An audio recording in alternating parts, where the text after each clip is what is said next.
भाजपा की सरकार है, तमाम ऐसी ग्राम पंचायतों में आप देख रहे हैं कि योजनाएं जो लागू हो रही हैं, सामुदायिक शौचालय हर गांव-गांव में सरकार बनवाई है, योजनाएं ला रही है बड़े पैमाने पे। लेकिन आपको लग रहा है कि जो सामुदायिक शौचालय हैं ज़्यादातर ताले बंद पड़े रहते हैं, और वहाँ जो केयरटेकर हैं, देख रेख करने वाले लोग हैं, उनको 6,000 सैलरी महीने का वेतन दिया जाता है, लेकिन बैठे घर लोग वेतन भी ले रहे हैं। तो जो सरकारी योजनाएं हैं, जनधन योजना के रूप में सरकार अपना बड़ा चढ़ा के बताती भी है कि जनधन योजना हमारी है, गरीबों को ही लाभ हो रहा है, लेकिन जो मूलभूत सुविधाएं गरीबों की है, सामुदायिक शौचालय से लेकर शौचालय हो गया, जो या कहते हैं विधवा पेंशन है, इस तरह की तमाम त्रुटियां गांव स्तर पे, जमीनी स्तर पे दिख रही हैं। क्या लगता है इसके पीछे क्या कारण है? ये अधिकारी जिम्मेदार है या जनप्रतिनिधि इसके लिए जिम्मेदार है? देखिए, मेरा मानना है कि आप सब काफी प्रभावी लोकतंत्र के चौथे स्तंभ के रूप में अच्छे पत्रकार की भूमिका में हैं। आप भी मेरे पूर्व परिचित हैं। सामने बैठे हुए मेरे मित्र हरकेश जी हैं, आदरणीय सोनकर जी हैं। आप सब लोग मेरे राजनीतिक जीवन के दशकों से जुड़े हुए कहीं न कहीं पुराने चेहरा हैं। मेरा अपना मानना है कि अगर आदमी के मुंह से उल्टी जब होती है, कोई बीमार पड़ता है, तो पेट का इलाज करने से पहले उसके ब्रेन का सीटी स्कैन करना पड़ता है। कि कोई उल्टी तो पेट से होती है, ग्रास नली से होती है, लेकिन हम डॉक्टर के यहाँ जाते हैं तो एमआरआई करता है, वो सीटी स्कैन करता है, इनको कहीं ना कहीं कोई न्यूरो का प्रॉब्लम है। आम आदमी ये समझता है कि उल्टी कर रहा है, इसका मतलब पेट में कोई दिक्कत है। इस नाते मेरा जो पूर्ण रूप से ये मानना है कि लोकतंत्र प्रजातंत्र में विधायिका जो है सर्वशक्तिमान है।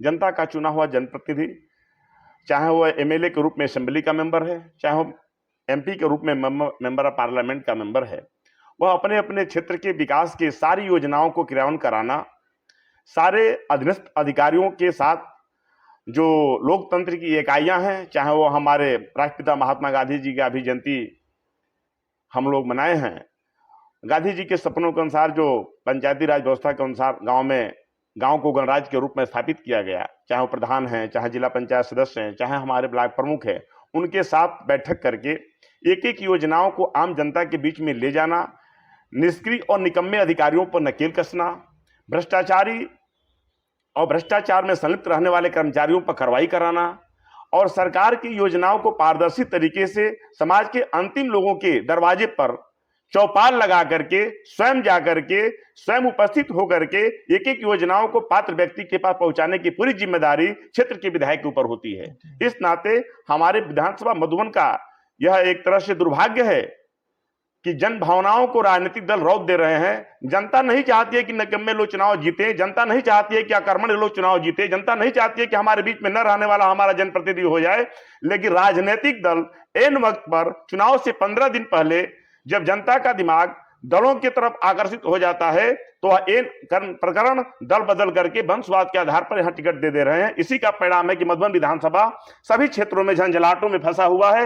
एक भी राजकीय कोई यहाँ पर ना आईटीआई कॉलेज है, ना एक राजकीय कोई पॉलिटेक्निक कॉलेज है, ना राजकीय कोई एक टेक्निकल कॉलेज है, और नहीं यहाँ पर देख रहे हैं कि स्वास्थ्य के क्षेत्र में कोई सुविधा उपलब्ध है, और नहीं विधानसभा में पूरी सड़कें जर्जर पड़ी हुई है, पूरी सड़कें का एक जखीरा है, पूरी सड़कें जर्जर पड़ी हुई है। दर्जनों पुलियां हैं जो क्षतिग्रस्त हैं, जो जानलेवा हैं, लेकिन आज तक वहां पुलियों का एक प्रस्ताव देकर विधायक पुलिया नहीं बनवा पाए हैं।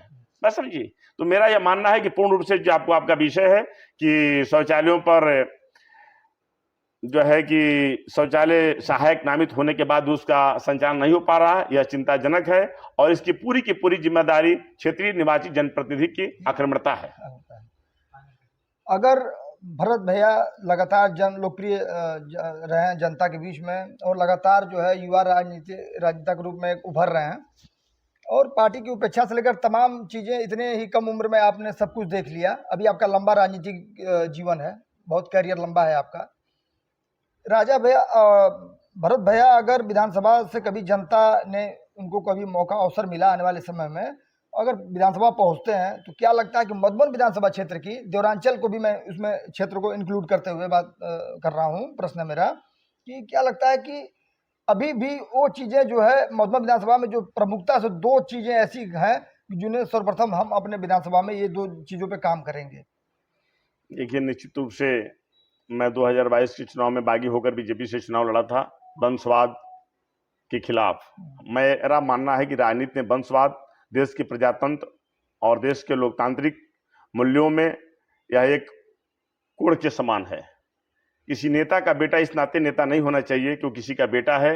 अगर किसी नेता के बेटा को भी अगर नेता बनना है तो जन सेवा के माध्यम से और जन समर्थन के माध्यम से दसों जनता के बीच में काम करने के बाद उसको राजनीति में एमपी एमएलए बनना चाहिए। 10 दिन में किसी बाप का बेटा होने के नाते न उसको एमएलए होना चाहिए, न उसको मंत्री होना चाहिए, न उसको मुख्यमंत्री होना चाहिए। अगर ऐसा होता है तो जनता और कार्यकर्ता का ना सम्मान करेगा, ना विकास के प्रति उसकी कोई प्रतिबद्धता होगी। तो मैं 2022 के चुनाव में बागी बन के जनता के बीच में गया था। प्रजातंत्र और लोकतंत्र में ईश्वरीय शक्ति जो है देश की जनता है, इस नाते जनता के बीच में हम लोग गए थे। निश्चित रूप से जनता का आशीर्वाद और स्नेह और प्यार हम लोग को बहुत मिला था और आगे मैं निरंतर लगा हुआ हूं।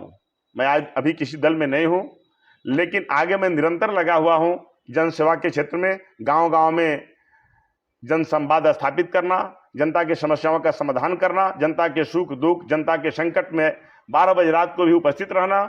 और जब भी मुझे अवसर मिलेगा आगे के चुनाव में सदन में जाने का, मैं आपके चैनल के माध्यम से अपने क्षेत्रीय जनता को, इस जनपद वासियों को और आपके चैनल के माध्यम से जितने लोग हमारी आवाज सुन रहे हैं, मैं भरोसा देता हूं कि स्वर्गीय कल्पनाथ राय के मॉडल का मऊ और मधुबन विधानसभा बनेगा। मधुबन विधानसभा शहीदों की धरती है।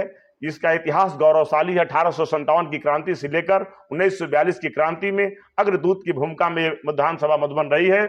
आज हम जब पूरा दुनिया एक पूरे भारत में, पूरी दुनिया में भारत की नई पहचान बन रही है, नए भारत की हम बात कर रहे हैं, विकसित भारत की बात कर रहे हैं, तो हम विधानसभा मेरी झंझलाहटों से, अनेक समस्याओं से ग्रसित है। जिस दिन मुझे अवसर मिलेगा इसको पूर्वांचल में एक मॉडल के स्वरूप में प्रस्तुत करूंगा, चाहे वह कटान का क्षेत्र हो, चाहे वह सड़क का क्षेत्र हो, चाहे वह मेडिकल के क्षेत्र हो या टेक्निकल कॉलेज का क्षेत्र हो। हम निश्चित रूप से हाउस से लेकर के हाउस के बाहर तक संघर्ष करके उत्तर प्रदेश के मुख्यमंत्री के कुर्सी पर आसीन रहने वाले व्यक्ति को इस मधुबन विधानसभा के शहीदी धरती का हक लेकर के आऊंगा।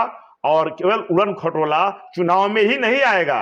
जब मैं एमएलए बनूंगा तो हर 6 महीने पर हेलीकॉप्टर मुख्यमंत्री और देश के मंत्री का लॉन्च करेगा मधुबन के शहीदी धरती पर। यहाँ केवल उड़न खटोला चुनाव में वोट मांगने आता है, उसके बाद भी 5 साल कभी हेलीकॉप्टर आता नहीं, कोई लोकार्पण करने आना, कोई पैकेज लेकर शिलान्यास करने। इस नाते मैं आपको भरोसा देता हूं। देखिए, भरत भैया ने बहुत बड़ी बात एक बोली है और इन्होंने कल्पनाथ मॉडल की भी चर्चा यहाँ की और उड़न खटोला की भी चर्चा की। उड़न खटोला से इनका तात्पर्य था कि उड़न खटोला सिर्फ चुनाव के वक्त में ही नजर नहीं आएगा, हर 6 महीने पे आएगा।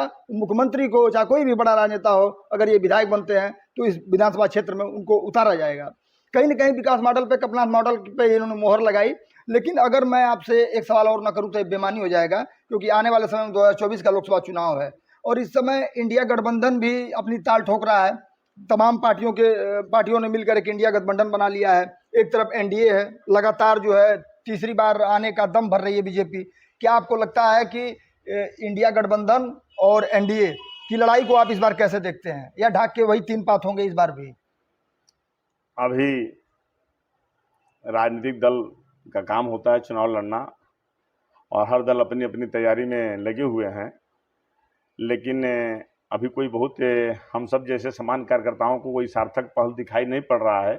जैसे कि आप इंडिया वर्सेज इंडिया की जो बात कर रहे हैं, लेकिन निश्चित रूप से हर दल अपनी अपनी तैयारी कर रहे हैं। हम लोग इस समय किसी दल के कार्यकर्ता के रूप में काम नहीं कर रहे हैं। हम लोग मधुबन विधानसभा में पूर्व प्रत्याशी होने के बाद इस विधानसभा में लगभग 10,000 नौजवानों का मैं एक टीम खड़ा कर रहा हूँ। 1 बूथ 20 यूथ, यानी इस विधानसभा के सारे बूथों पर, सारे अपने मंडलों में अपने पदाधिकारी, अपने बूथ के अध्यक्ष, अपने हर बूथों पर 20-20 नौजवानों का टोली खड़ा करके लोगों के सुख दुख, समस्या, किसी भी प्रकार के संकट में उपस्थित रहना, किसी गरीब की बेटी की शादी में सहयोग करना, गरीब के इलाज में सहयोग करना, और किसी निकम्मे अधिकारी के द्वारा, किसी निकम्मे कर्मचारी के द्वारा, भ्रष्टाचारी कर्मचारी के द्वारा अगर जनता की बात की अनसुनी की जाती है या रिश्वत के सवाल पर निर्णय लिया जाता है तो लोकतांत्रिक मूल्यों से और लोकतांत्रिक तरीके से उसका जवाब देने की तैयारी में हम लोग हैं। निश्चित रूप से आगे लोकसभा के चुनाव पर हम लोग अभी सारे दल जैसे तैयारी कर रहे हैं, तो हम लोग लोकसभा तो चुनाव लड़ना नहीं है, लेकिन विचारधारा के आधार पर किसी न किसी का मदद करेंगे। हम लोग भी आगे पत्ता खोलेंगे। अभी दलों की तैयारी देखिए, अभी बहुत कुछ समझ में आ नहीं रहा है। हमारे एक सहयोगी का कुछ प्रश्न था, कुछ कहना चाह रहे थे। आपका कुछ प्रश्न हो तो पूछिए वहीं से।